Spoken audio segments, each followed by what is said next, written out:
You're listening to Easy Travels, an original podcast from Next Travel Group. Hello, everyone. Welcome back to the Easy Travels podcast, brought to you by the good people at Next Travel Group. And speaking of those good people, my name is Chris, and joining me, as always, is our good friend, Coach Martin Mussey. How you doing, Martin? I am doing fantastic, Chris. Thank you for asking. And happy holidays to you. It is that season. Happy holidays to you as well. It is definitely that time of year. I'm feeling it in my bones. It is freezing cold outside and gray and gloomy, but inside we're cheerful and we're feeling the holiday spirit. At least I am. How about you, Martin?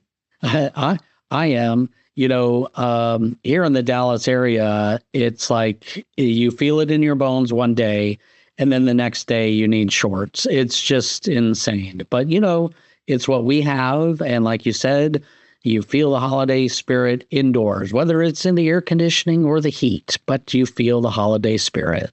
Definitely. Well, speaking of the holiday spirit, we just wanted to talk about a few things today, since it is our big end of the year holiday show. And I wanted to start it off with you, Martin, just talking about because I like to talk about, you've been in this industry longer than I have, and I like, hearing some of your war stories. So do you have any interesting holiday stories from the road, whether it's, involving a Nexion event around the holidays, or just, from a little personal anecdote? Anything you want to share in that department? Yeah. Well, I'm going to probably end up going way back just because I think this is something that everyone can relate to. If you have your own story after I'm done, please share it. But, one of the things about Nexion is we do a pretty good job at shutting it down by the holidays, right? I just wrapped up our business planning mastermind. Yes, it was in the month of December here down in Austin, but we were done. Now, what was fun is I will say that the streets of Austin and in and around, when you're in a different town, you get to see how they celebrate Christmas, which is kind of fun.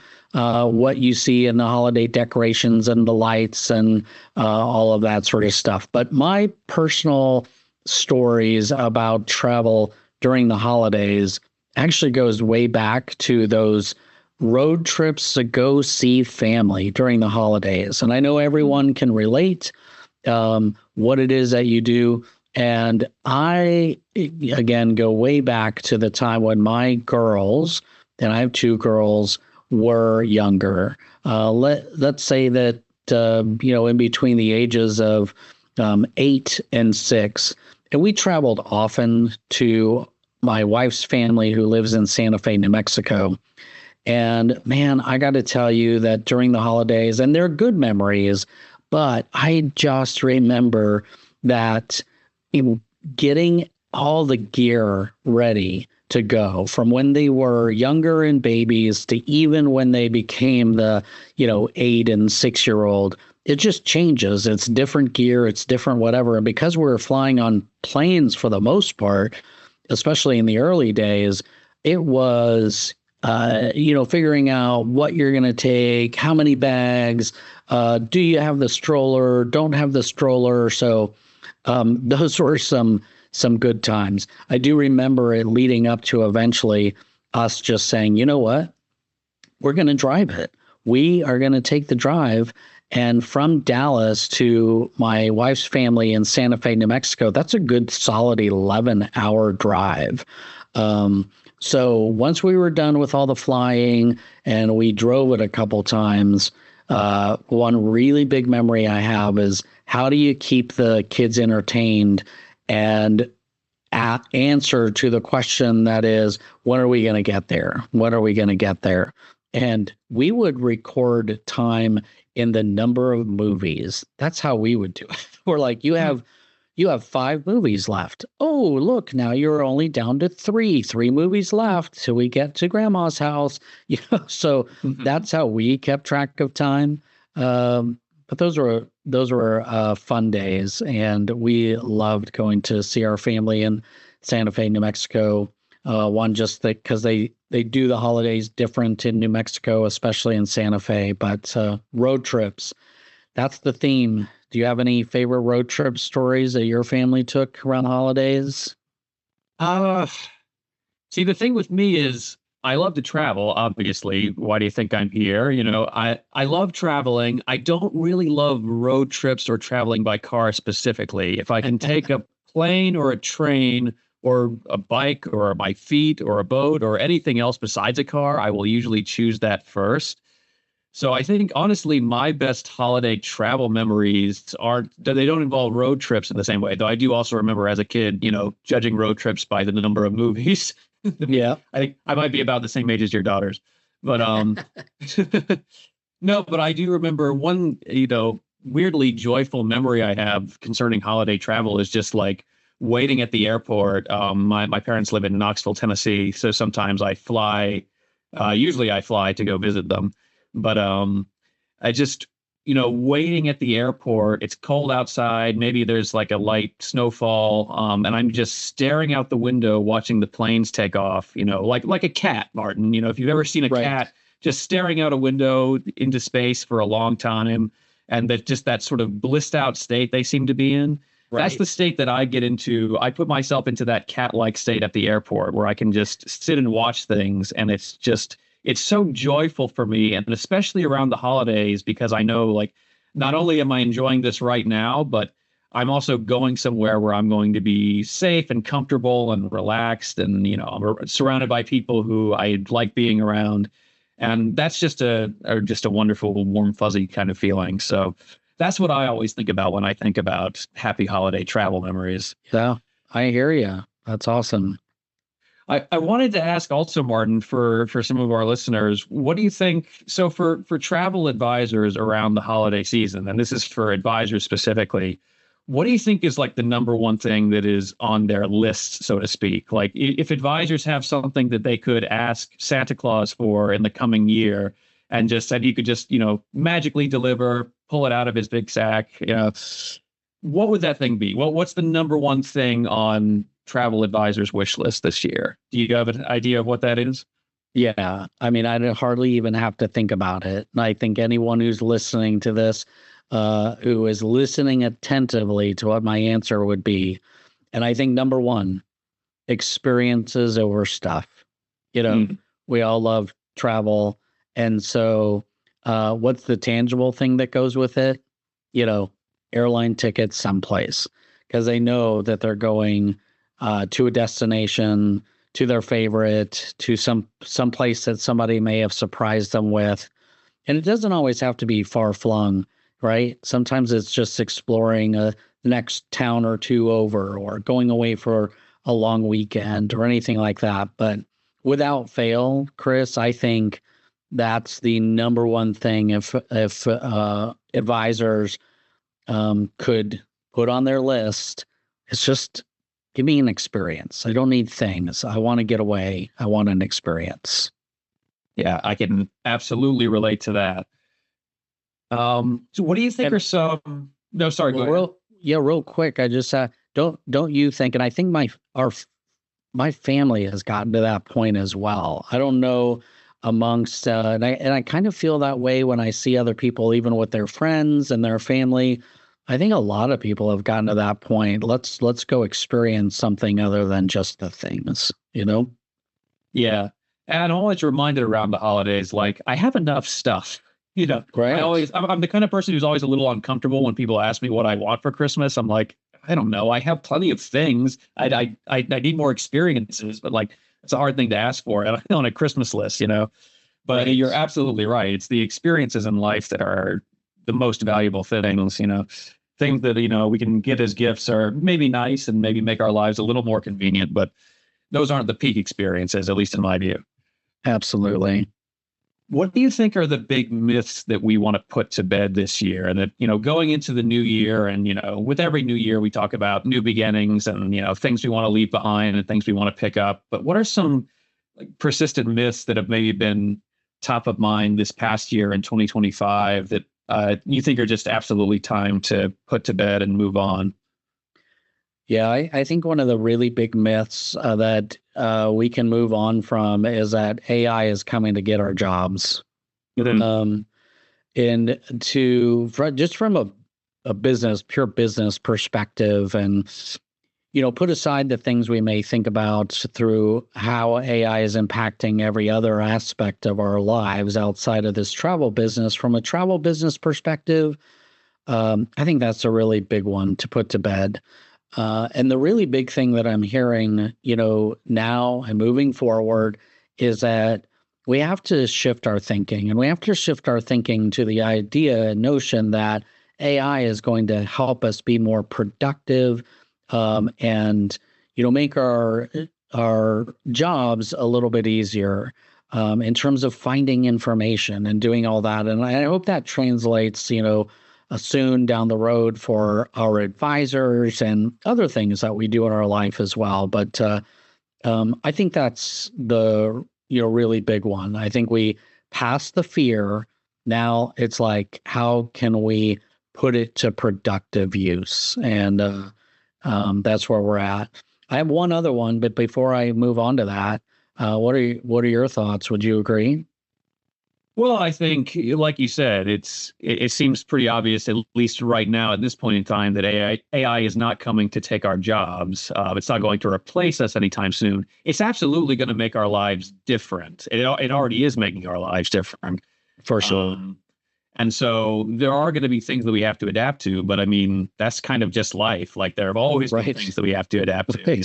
You can never get really too attached to the way things are, because as soon as you do, it changes again. So, right. You're right.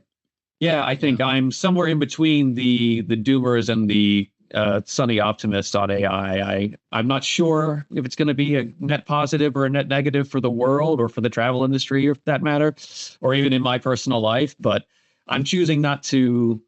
When you don't know enough about something, it's good not to just assume that it's going to be good or bad. Just, it's fine to say you don't know, and we'll see how it plays out.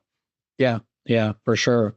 My one other one that I'll share real quick as a sort of myth, and I find this interesting at the end of any given year. I may have spoke about this a little bit in the Thanksgiving episode as well, and it is that we are entering the quiet season. Now, all folks in travel know that wave season is upon us, and all of the, sales that are going to be coming out from cruises to land packages and all that is going to come. But there is a little bit of a myth at this time of year and just before wave season that it gets really quiet, that people don't want to be bothered. We're quiet. No one's talking to us. So business is not happening.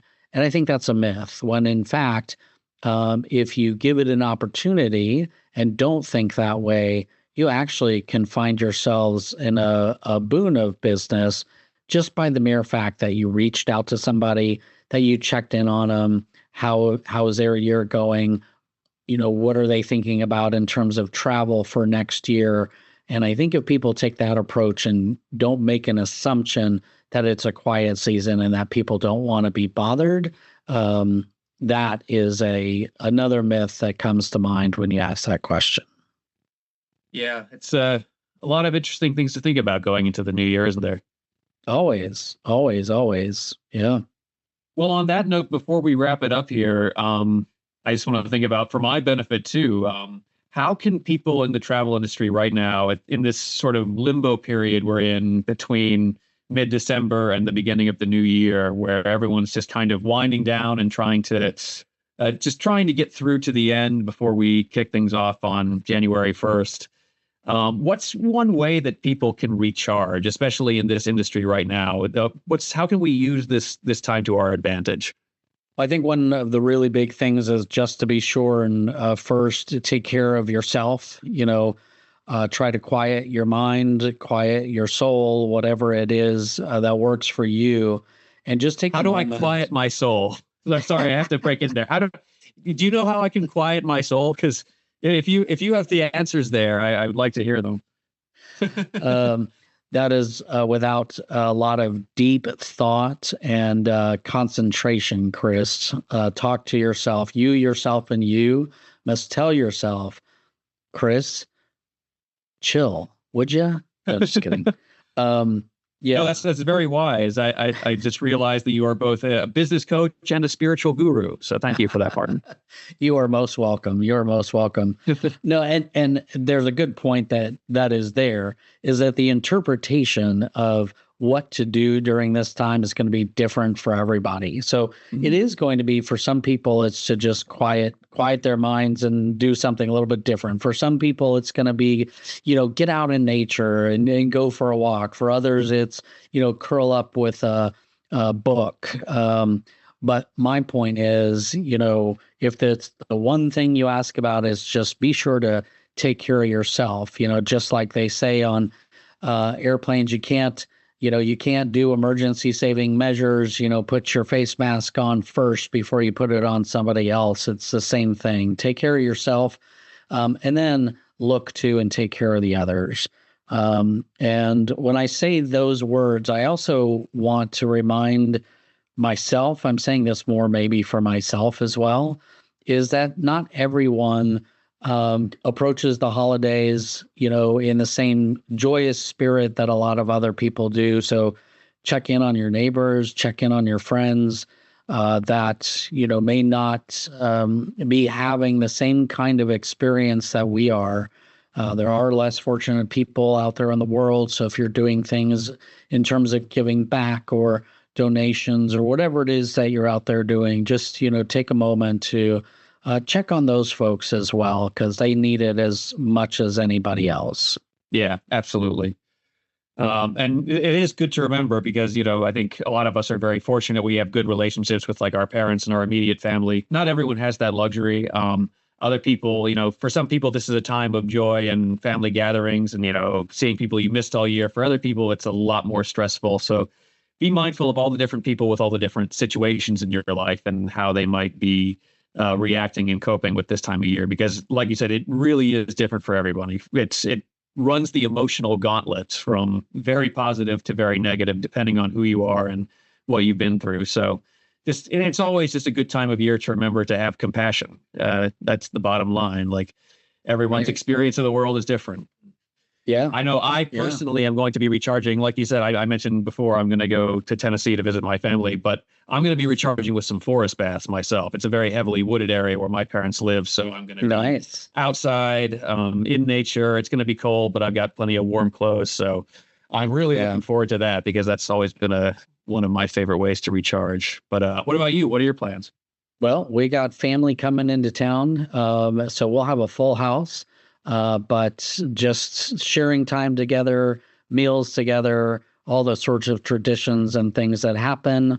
So we're looking forward to that. After kind of a quiet Thanksgiving, we knew that this was going to be a little bit of a busier time. So looking forward to it, trying to get out and, after sharing some time together, get out into the community here and go do some things. We have a couple things planned for the family.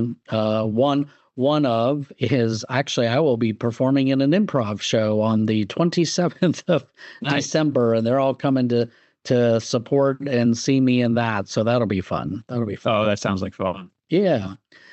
Hey, Chris, just before we wrap up, let's look ahead just a little bit into next year. Sure. Does that sound like a good idea? Yeah, go for it. So as we wrap up this season of podcasts, and we've been with you now for the last several months. Gosh, when did we start this, Chris? What is it? It was the middle of this year of 2025. So doing it for half the year. So we have truly enjoyed doing this together and being with you all as you're listening. But we've got some exciting things to look forward to in 2026. With, more interviews with some of our advisors. We're going to have an opportunity to have some more of our preferred partners that are going to join us on the podcast. So you'll hear a quite different mix of different things, and maybe pay attention to a potential launch on even Apple iTunes or wherever else we can get this podcast out there into the universe. We'll be looking to do that. And if we can get it done, Chris and I have talked about doing one of these live and in person at an event. So who knows? Maybe at Connection, we'll invite a couple of you all on to a live version of the podcast. So we have that to look forward to, and so many other things in 2026. I'm really excited for that. And thank you so much, Martin. And thank you everyone who's been listening so far. Like Martin said, this has been a lot of fun. I think it's really cool, and that I've had this opportunity to launch this podcast with you and to get you to know you better, Martin. Like, it's been really rewarding so far. Like you said, I hope we can just absolutely take it to new heights in the new year. I am excited for what's coming. And so from me to you, Martin, and to all of our listeners, to everyone listening out there, to the whole Nexion family, to the whole travel industry, and to everyone out there in the whole gosh darn world, Merry Christmas, Happy Holidays. Enjoy your time off. Enjoy your time together with family, or whatever you're doing and however you celebrate, and whatever you get to experience this holiday season. I hope it is joyful. I hope it's safe, and I hope to see you in the new year. Thank you very much. Easy travels. Easy travels, everyone. Enjoy. If you have enjoyed today's episode, please like and subscribe wherever you get your podcasts. Drop us your thoughts or even show topic ideas in the comments of this episode, or email us at communications@nexion.com.